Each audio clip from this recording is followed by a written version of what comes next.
Scientists believe that man never saw a dinosaur, that they're separated from man by 100 million years, or at least 65 million years. There are, however, many scientists who disagree with that based on the empirical evidence. And there is a great deal of evidence that man and dinosaur did exist at the same time. We want to look at some of that evidence this morning, especially what we find in Acámbaro, Mexico. This is an area where we find ceramic dinosaurs from over 3,000 years ago that were excavated in the early 1900s. It's very obvious that these ceramic figurines are of dinosaurs. There are a number of different styles and materials that were used in making them. This is down in Mexico in the Central Highlands in the state of Guanajuato in the city of Acámbaro. This is a very interesting colonial city with a rich history. And in this brochure that advertises the city, we're told that there we find the Chipícuaro culture, which was over 3,200 years ago. And it is from that culture that we find these figurines. The culture was actually defined and discovered, or co-discoverer, Waldemar Julsrud, who immigrated from Germany to Mexico in the early 1900s. He was actually escaping what he saw developing in Germany at that time that he did not appreciate and wanted his boys away from that. And to escape Nazi Germany, came to Mexico. He was a trained archaeologist and became very famous for his work here in Mexico. And certainly well known in the city. This is the museum that houses most of the Chipícuaro figurines and artifacts, and is the museum of the Chipícuaro culture in the city. Chipícuaro, just about 8 kilometers north of Acámbaro in the same vicinity. In the early 1900s, Waldemar Julsrud was a prominent resident here of the city, and was riding horseback one morning out in the outskirts of town near El Toro. This is a mountain there at the edge of the city. And at the base, we find a number of archaeological excavations. He was riding along an irrigation ditch and saw some of the figurines sticking out, stopped and excavated them, and from that found thousands of these, and ultimately collected over 30,000, which filled his house. He was consumed with his interest in this culture, and especially the dinosaur figurines. This is the house as it appears today. It's been turned into a hardware store, but it's a large mansion that takes up most of a city block. Charles Hapgood actually brought my attention to this. He's professor of history, or was professor of history and anthropology at the University of New Hampshire. He is now deceased. But he had heard about these and came down to Mexico to investigate. And these are photographs that were taken when he was investigating in the early 50s. And from these photographs, you can see that obviously they're strange creatures, but especially here in the foreground, you see obviously dinosauran features. And these were from the collection that had been amassed by Waldemar Julsrud over a number of years while he was collecting these.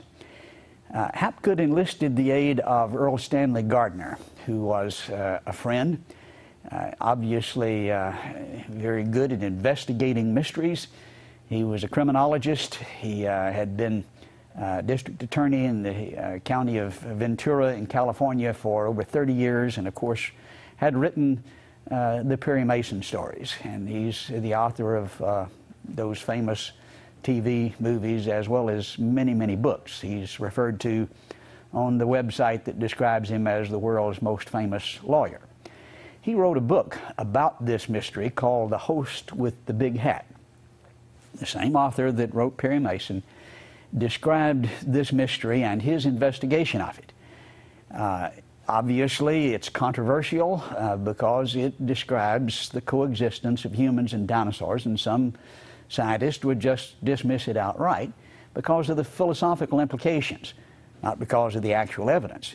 This would fly in the face of evolutionary theory, and so no matter who it is or how much evidence, they're not going to accept it. Here we see a picture of Professor Hapgood, Earl Stanley Gardner, together with Carlos Jules Rudd, who was the son of Waldemar Jules Rudd, and they worked together to try to solve this mystery and to prove that the father, Waldemar Jules Rudd, was not the one who manufactured these, which is what the critics were saying. 33,000 figurines, a variety of styles and materials, just mind-boggling array, all from one individual was the, I think, ridiculous claim. But Earl Stanley Gardner was enlisted to help investigate this and to prove it. And here we see him looking closely at some of these figurines, and he has pictures of them in his book. Here is one of the pictures from his book, and we notice the title, which says that dinosaurs do appear abundantly throughout the collection. He interviewed at length Carlos, the son of Waldemar Jules Rudd, who had gone out with his father to excavate on a number of occasions and had found numbers of these things while he was working with his father. He also here is seen interviewing Professor Hapgood, and the two of them worked together. And notice in his book the description of the work that was done to refute the idea that Waldemar Jules Rudd was the author, the manufacturer, the source of these dinosaur figurines. Here, quoting from Earl Stanley Gardner, Professor Hapgood lay awake at night trying to devise new tests, new places to dig. He even went to a road which had apparently been undisturbed for many years, and by many years he's referring to hundreds of years. He dug under the road with permission from the government, and sure enough found the Jules Rudd type figurines under the road. He continues saying in many places in Mexico, boundary lines between fields are marked by stone walls which are hundreds of years old. And he goes on to describe excavation under these walls where, again, they found examples of the Jules Rudd type figurines, including dinosaurs. And then an amazing, just ingenious test was proposed together with the chief of police of Acámbaro. His house had been built some 50 years before Jules Rudd immigrated from Germany. It was one of the original houses. Adobe brick was the construction material. He said, let's dig under the house of the police chief, under the living room floor. And if these figurines are found there, then obviously Jules Rudd would not be the source of this material. And so they did that. Here we see the mayor standing at attention. He also conducted a 3-month investigation into the possibility that maybe someone had manufactured these, questioning people throughout the area for any knowledge of anyone manufacturing such figurines. When you fire them, it would be known. Here we see a brick factory right at the base of El Toro, where many of them were found. When you fire the brick, you make smoke, and especially when you're burning wood, which would be the source of the fire, the material to fire them. And you can't do this without being known. And in a 3-month investigation, the police chief found no evidence that they had been manufactured recently. In the book, Host with the Big Hat, Earl Stanley Gardner pictures here a diagram of the police chief's house, and there under the floor, it's pointed out that 43 pieces of the Jules Rudd figurines were found under the floor of the police chief of the city of Acámbaro. And so he continues to describe the investigation, saying, "We had our cameras with us and took pictures, particularly of the weathered adobe bricks with the various fragments cemented firmly in place. These adobe bricks originated 50 years before Jules Rudd arrived on the scene, and in the brick, embedded in them, you can see the pieces of the figurines and the pieces of pottery from the Chippewa culture." He continues saying, "We scratched around enough on the cut bank of Bull Hill, or El Toro, to see that the soil was liberally studded with artifacts." And then he has pictures of these artifacts in the brick.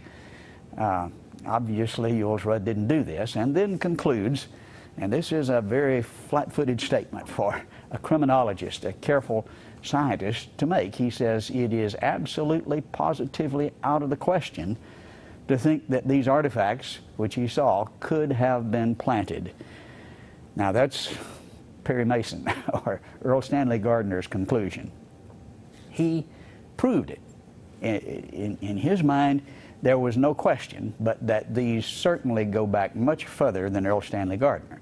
We didn't really know what dinosaurs looked like before the 1900s, or didn't know that well. We had a very poor view, and we'll talk more about that in a moment. But further testing was done by these two men, Hapgood and Gardner. Radiocarbon dates were obtained, submitted by Professor Hapgood to Isotopes Incorporated in New Jersey.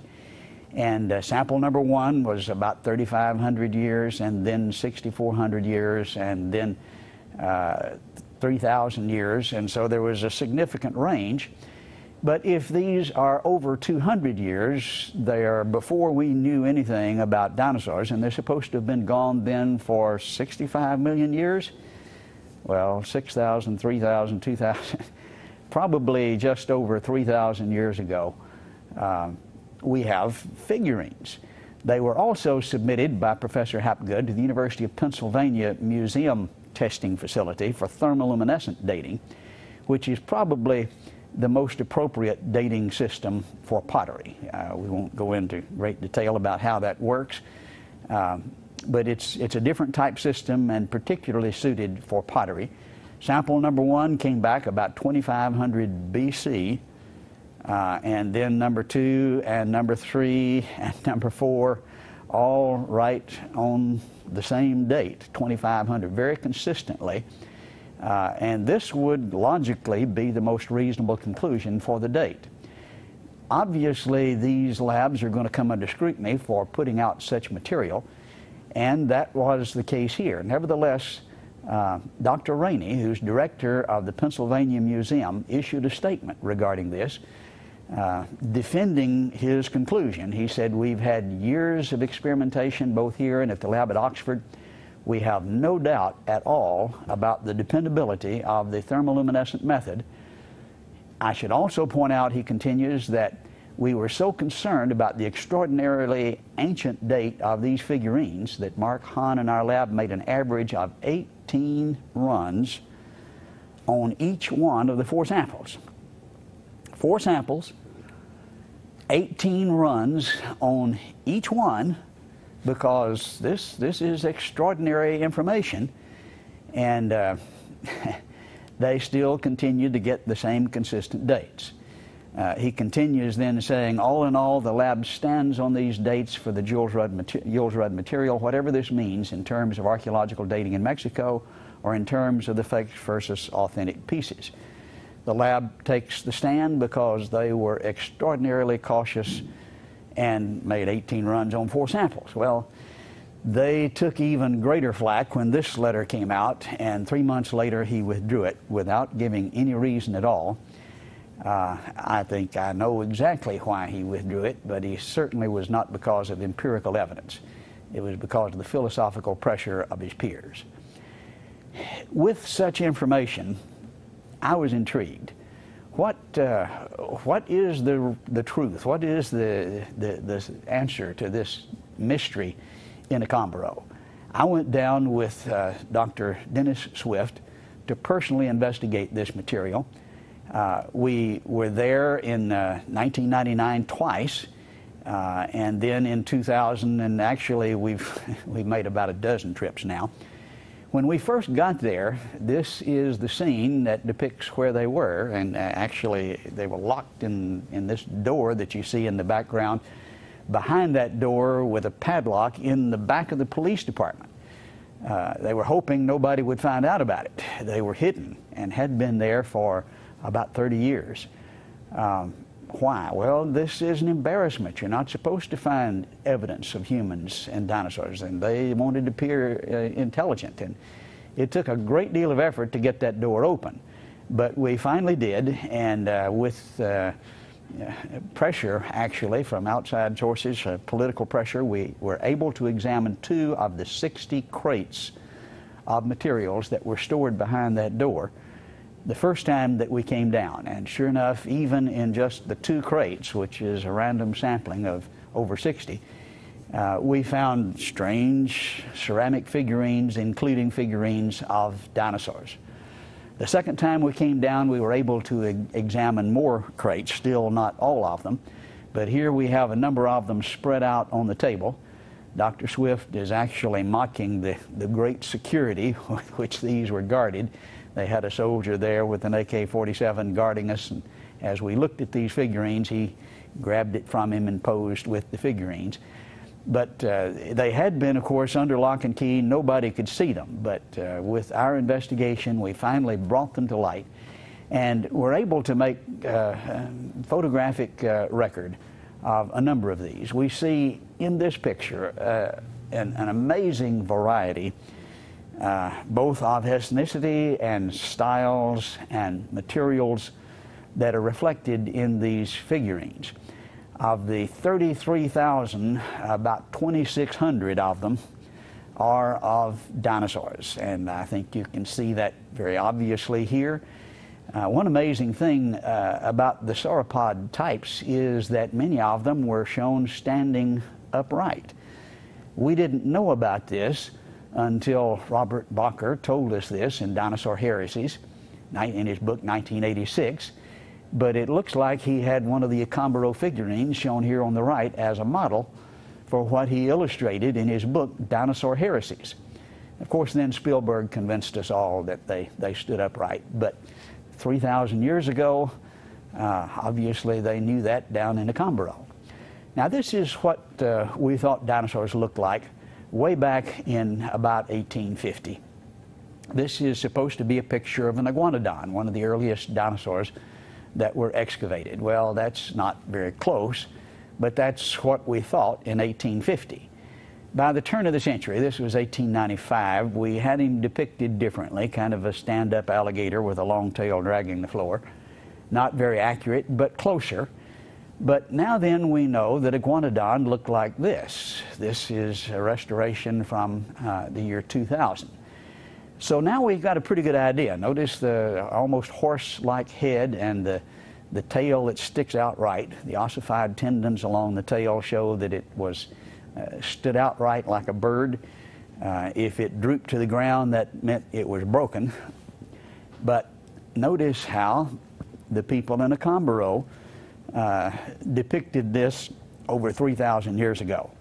Just almost identical to what we now have finally learned. This is the way they looked when we first started in the 1800s, 1900s, but now then we know it looks like this, and the folks in Accombaro got it right 3,000 years ago, as they did with the stand-up sauropods.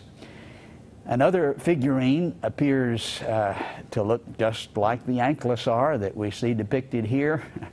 Very, very similar. There's a wide range. I suppose sauropods are the most popular, but 2,600 of these that I've examined. I have 20,000 digital images that I personally took of this collection. We've examined it carefully. Here are flying pterosaurs, and a totally different style, different materials, obviously a different artist. Some of the critics have said, well, it's all made by the same fella in a short period of time, and the numbers were to impress people. 33,000 is kind of overkill, isn't it? And certainly there's a tremendous variety of styles and materials not made out of the same stuff, as is obvious to an objective observer, but a bewildering array of mysterious creatures. What in the world were these for? I think the most reasonable explanation is that they were apopropattic. This is a fancy word that archaeologists use, actually coined from the investigations over in Mesopotamia, where they found caches of these buried under the threshold of dwellings, or where dwellings had been.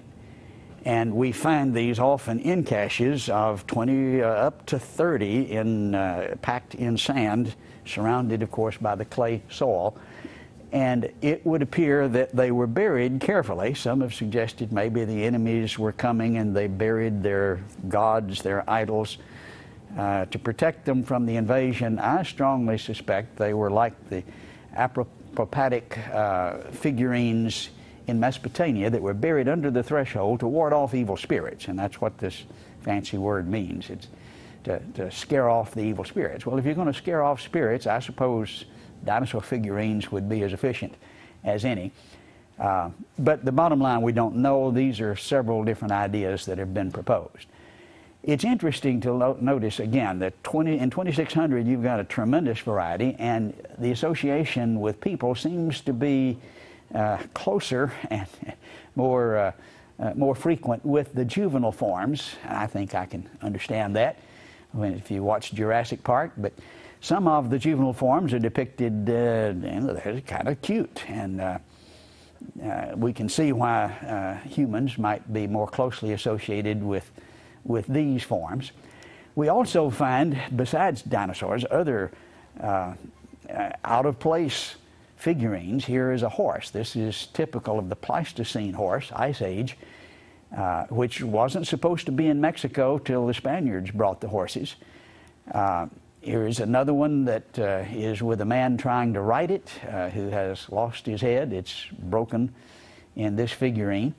But an amazing turn of events involves the find of the unfossilized tooth of a Pleistocene horse associated with the Pleistocene horse itself. This tooth was identified by George Gaylord Simpson of Harvard, who is the leading expert on fossil horses, was the leading expert in the world. Well, here is the Pleistocene horse, here is the Pleistocene tooth, unfossilized, found with it. The mystery deepens, or at least maybe the picture, contrary to the standard evolutionary picture, is getting more difficult. We went back to try to verify Gardner's research. I think he did an excellent job. We thought, well, let's just look and see if we can repeat what he did and re-verify. We wanted to do original excavations, and we approached this with some of the leading experts to get permits, and permits have to be obtained from INAH. This is the Institute of Archaeology there in Mexico, and we applied 3 different times with the University of Texas first, and then with David Soleil, who at the time was director of the Museum of the Rockies. He's actually Jack Horner's boss. Jack Horner is the individual, if you saw Jurassic Park, the real-life character that the story is based on. He's the fellow represented as digging up dinosaurs up in Montana. Well, his boss, the director of Museum of the Rockies, David Soleil, went with us, and we applied together for permits, and they were all denied.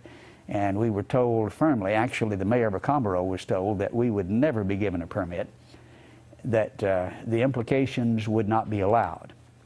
Actually, we found out that INAH had done their own investigation back in 1953. They sent 4 archaeologists to Acambaro to do official excavations there. They chose their own site over a mile away from Julsrud site, and they found figurines, a number of them, 6 feet down, including dinosaurs, and acknowledged that the figurines were authentic, but not so with the dinosaurs, which were found in the same place by them at the same time, at the same level, together. They couldn't be, and we actually intercepted the interdepartmental memo And we have exactly what they said about this. And this is from a memo dated February 24th, 1954. Apparently, those artifacts were gathered scientifically, but even so, they are reproductions of relatively recent times. And they're talking here about the dinosaurs. In our opinion, it is impossible that man existed at the same time as those saurian that lived millions of years ago. So they're acknowledging, yes, they are dinosaur figurines, but they could not have been with man, and so they just simply deny it. Continuing, they say, it's our opinion, in our opinion, the only archaeological artifacts are the collections of vessels and other Chipiquaro pieces that they found at the same time. These are authentic and represent great archaeological value for our studies. So in the same hole at the same time, they found authentic ones, but dinosaurs with them couldn't be, and so they just deny it. That's why it is the philosophical pressure that says you cannot have humans and dinosaurs together. That would destroy the picture of evolution that's in the textbooks. And so here's what's real and here's what's not based on the evidence, but based on the philosophical conclusions. We brought an expert down to examine these. This is Jim Collins, who is with the University of Texas. He's an art instructor, a ceramics expert, and he found a number of things about these figurines that we didn't know. For instance, he found many, or most of them, were actually double-fired. Some had wondered how such fragile figurines could be maintained intact in the earth all of these years. And of course, if you go to the Museum of Anthropology in Mexico City, you'll see dozens of similar figurines that remained intact, which they don't question. But these have been double fired. These people were rather sophisticated in their technique. And of course, somebody just making fakes by the thousands wouldn't go to this kind of trouble. You can see that some of them were broken, and where they are, you can see evidence of this slip on the outside that is a sophisticated pottery technique. This is compared with the broken piece from the National Museum of Anthropology and compares favorably with it, actually better fired than this excellent piece. We went back to the house that the police chief owned, under which Earl Stanley Gardner had excavated 43 pieces of Yules Rud type material, and found that it had been covered with modern brick now in modern times, and that was somewhat disappointed. We wanted to see the adobe brick. We did look across the street, and sure enough, there it had not been covered by modern brick. The adobe brick was still obvious, and as we looked carefully here, Professor Collins is looking closely at those brick, and you can see, yes, as Earl Stanley Gardner said, they are studded with the pottery pieces from the Chipiquaro culture, and that's obvious. And as we look carefully at one of the bricks, this is directly across the street from the house of the police chief where Earl Stanley Gardner investigated. In one of those bricks, lo and behold, there's a dinosaur sticking his face out. And if you listen very carefully, you can hear him say, "Na na na na na na," just making a mockery of the idea that man and humans have to be millions of years apart. These brick, done 50 years before Yules Rud arrived, contained pieces of the ancient Chipiquaro culture, which were scattered in the clay and scooped up and used to make brick, not intentionally taking the fragments, but you just can't scoop up the material without getting some of them in it. Let's go back and look carefully at some of the witnesses who have testified to the fact that they helped Yules Rud excavate these, and that these were parts of what was found from original excavations. One of the more credible witnesses, I believe, would be the grandson of Waldemar Yules Rud. He is a rather well-known contractor in the area. He is well-to-do, well-educated. He's standing here beside the grave of his grandfather, testifying about going out and excavating these figurines with him. We have about 20 minutes of recorded testimonies with him standing right there by the grave, telling of the figurines that he helped his father excavate. This is one of the ones that he had in his very nice home there in Lyon. And here, this is a beautiful dinosaur of the sauropod type that he personally excavated with his grandfather. We also found, as we investigated and talked to a number of witnesses, that El Toro was not the only site where dinosaurs were found. On the opposite side of the city, the north side, you find El Chivo, Goat Mountain. And at the base of this mountain, there was a lake and a site where ancient Chipicoro people had made dwellings. And you can see places where the dwellings were there between the lake site and the bottom of the hill. And I was taken there by an individual, Mr. Espinoza, who is now an accountant there in Acámbaro, who as a teenager went with Waldemar Julsrud. He had enlisted several of the young people to go with him to help him dig and to help him carry back the materials that they found. And he took me to the spot. He said, here is where we dug, and here is the type of thing we found. He drew sketches of the materials. A very credible witness. And then we have Dr. Hinion, who is actually a hero in Acámbaro, or at least I would describe him as such. Several did to me. He has a medical practice in Guadalajara, several miles away, but he comes back on the weekends to help the poor people of Acámbaro. Their culture, their economy is not nearly so thriving, and many of them are poor.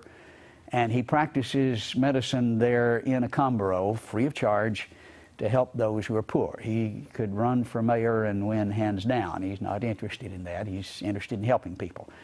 But he told us that he was one of the ones who went with Julsrud to excavate these. He excavated them with him underground that was hard-packed, covered with grass and with cactus. And on one occasion, they got literally 2 big sacks, these what we would call toe sacks, burlap sacks, full of these figurines in one trip, put them on the back of a burro, and came back. A very credible witness who is certainly willing to affirm that this is the case even today. And then we have Mr. Martinez, who was formerly chief of the federal police in the area just about 10 years earlier when this picture was taken. He is now retired. And he is he tells an interesting story because he actually confiscated over 3,000 of these figurines from 2 individuals who were illegally excavating at El Chivo.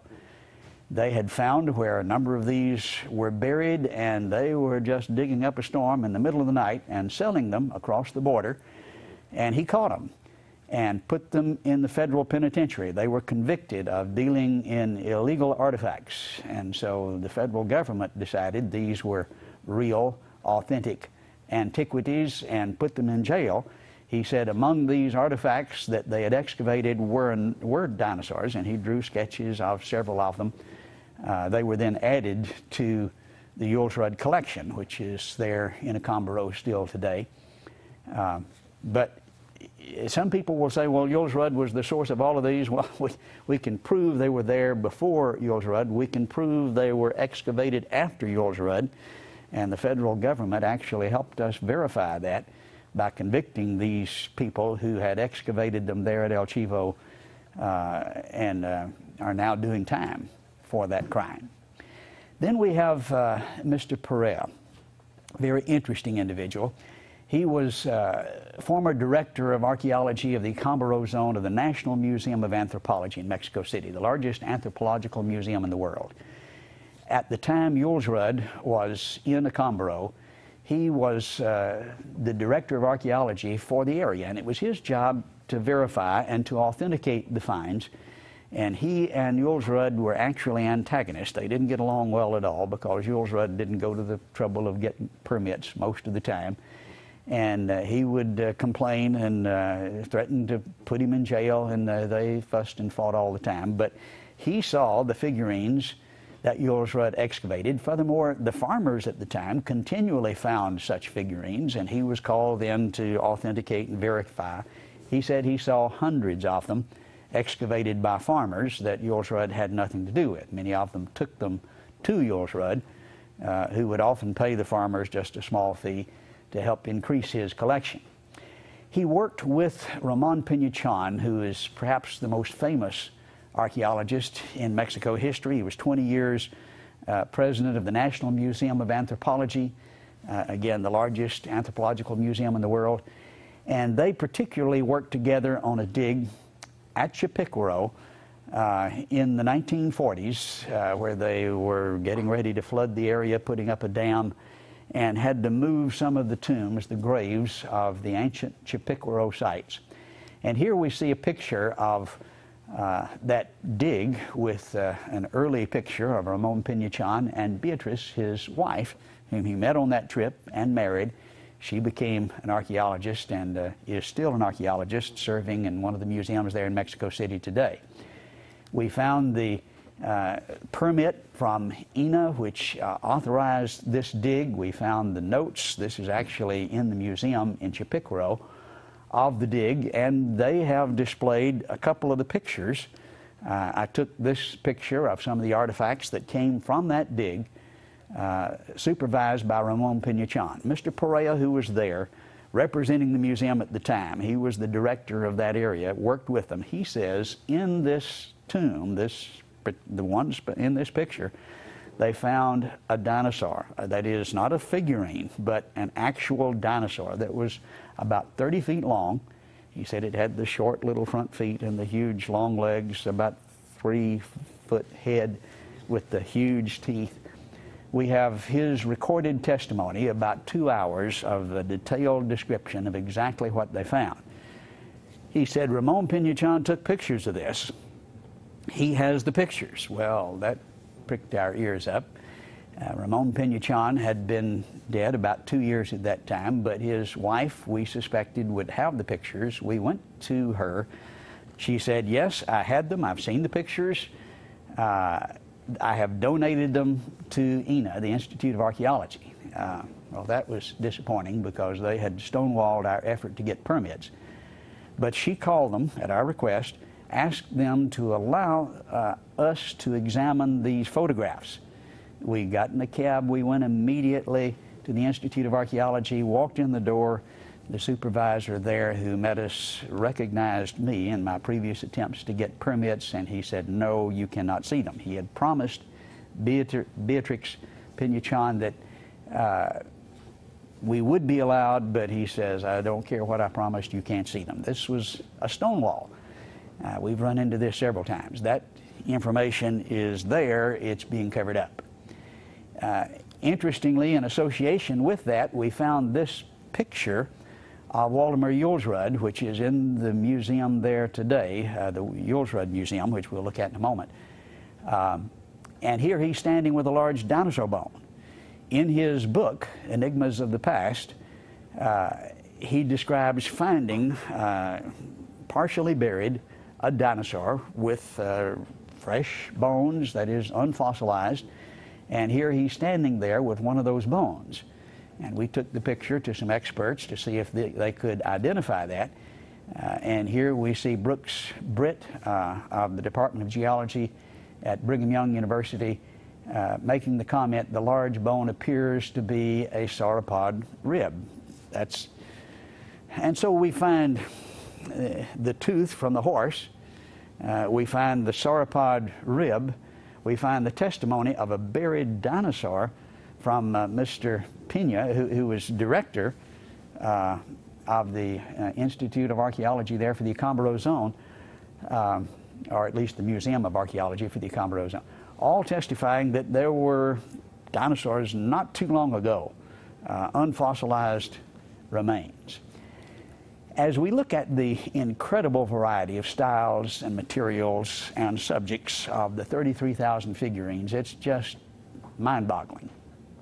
I think we're looking at a pig here, maybe. Probably a pig here, but this wasn't made by the same fellow. This is a totally different style. And maybe that's a pig, but certainly very, very different. Possibly we're looking at a dog here. Another one here with his master that looks a lot like Chewbacca.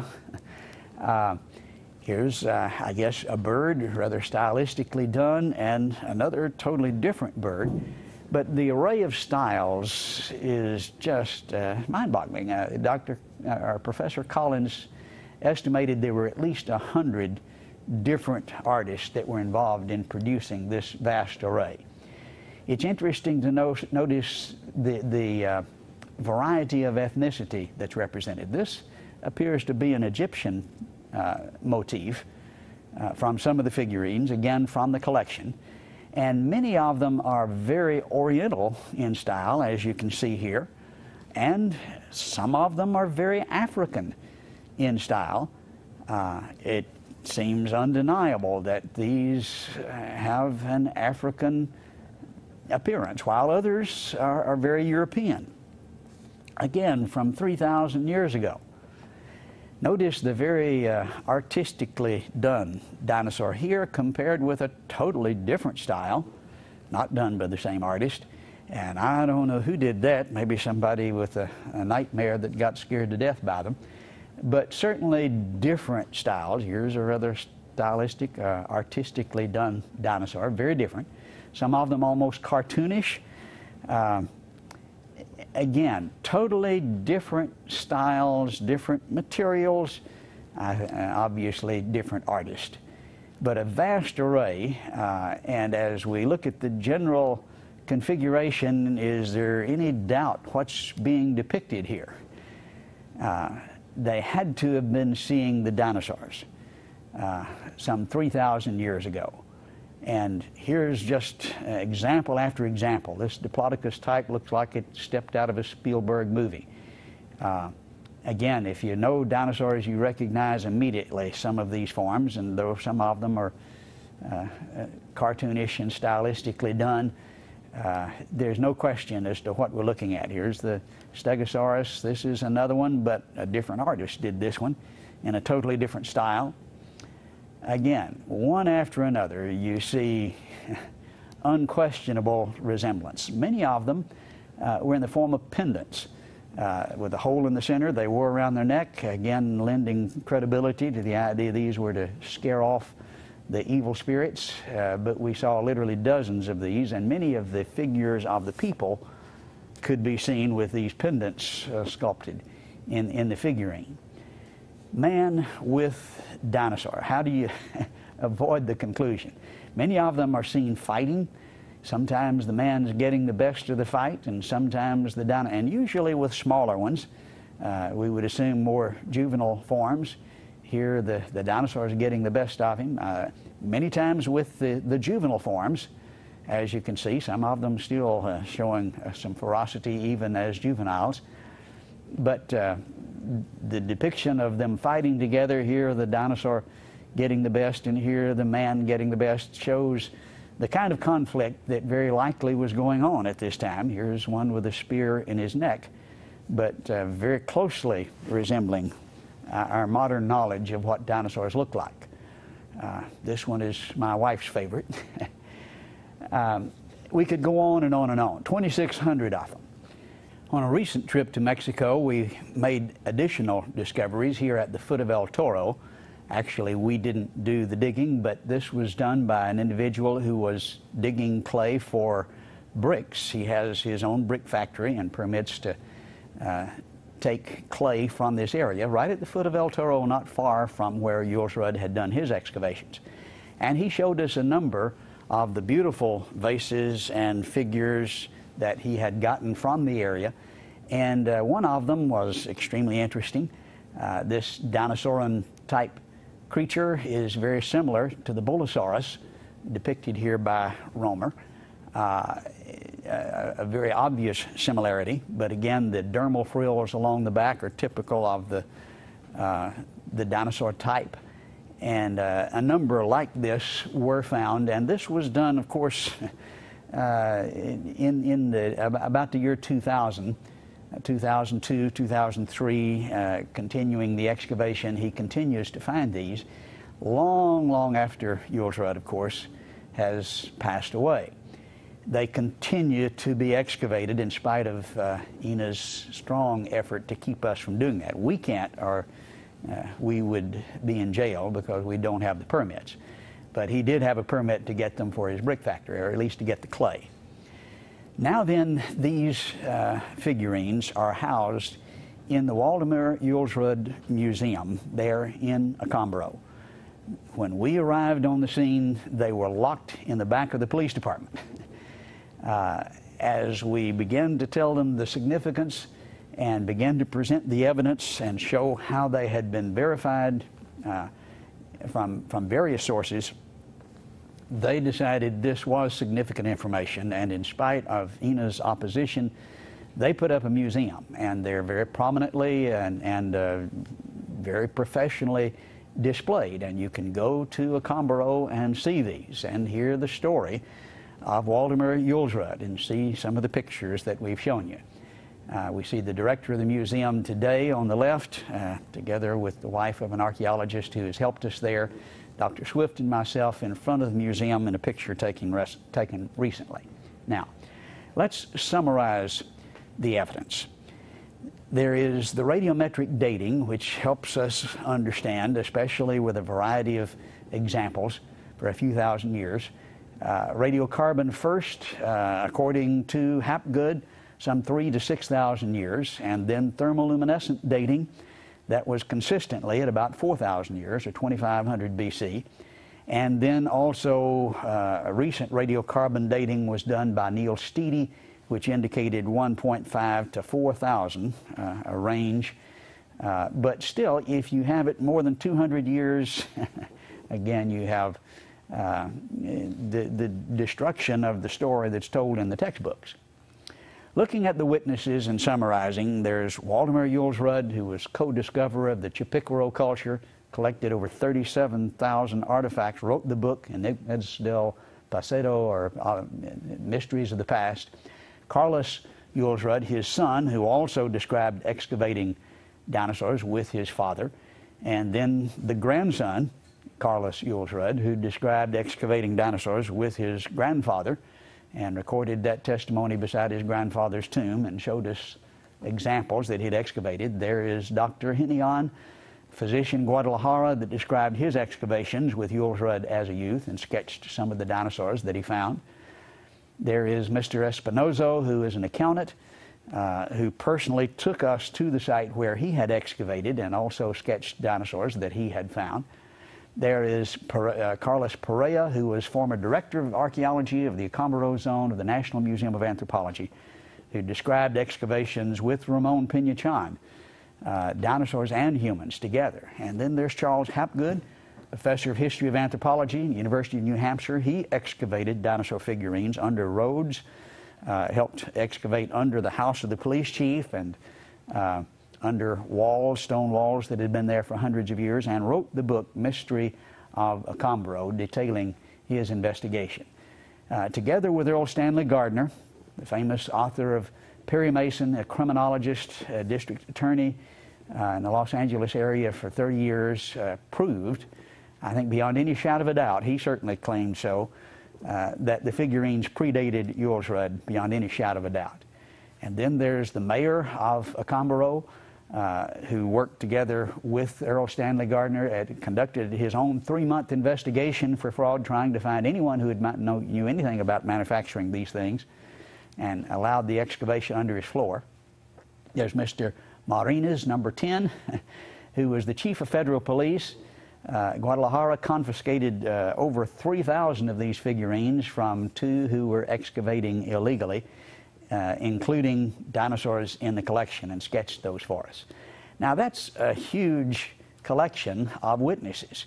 If you were in court trying to refute the testimony of such individuals, you'd be in serious trouble. There's Waldemar Julsrud, there's Carlos the son, there is, again, Carlos the grandson, there's Dr. Hinion, there is the accountant, Mr. Espinoza, there's Carlos Perea, the director of the Accombero Zone for the National Museum, there's Charles Hapgood of the University of New Hampshire, there's Earl Stanley Gardner, author of Perry Mason, the mayor of the city, and then the chief of the federal police. That's an impressive array of witnesses, and they all testify to the authenticity of these figurines, that Julsrud certainly was not the author. They were there long before he was. I think the conclusion is absolutely inescapable that humans and dinosaurs lived together. The only opposition, the only problem, the only reason that's not just really obvious and accepted without question is the philosophical implication.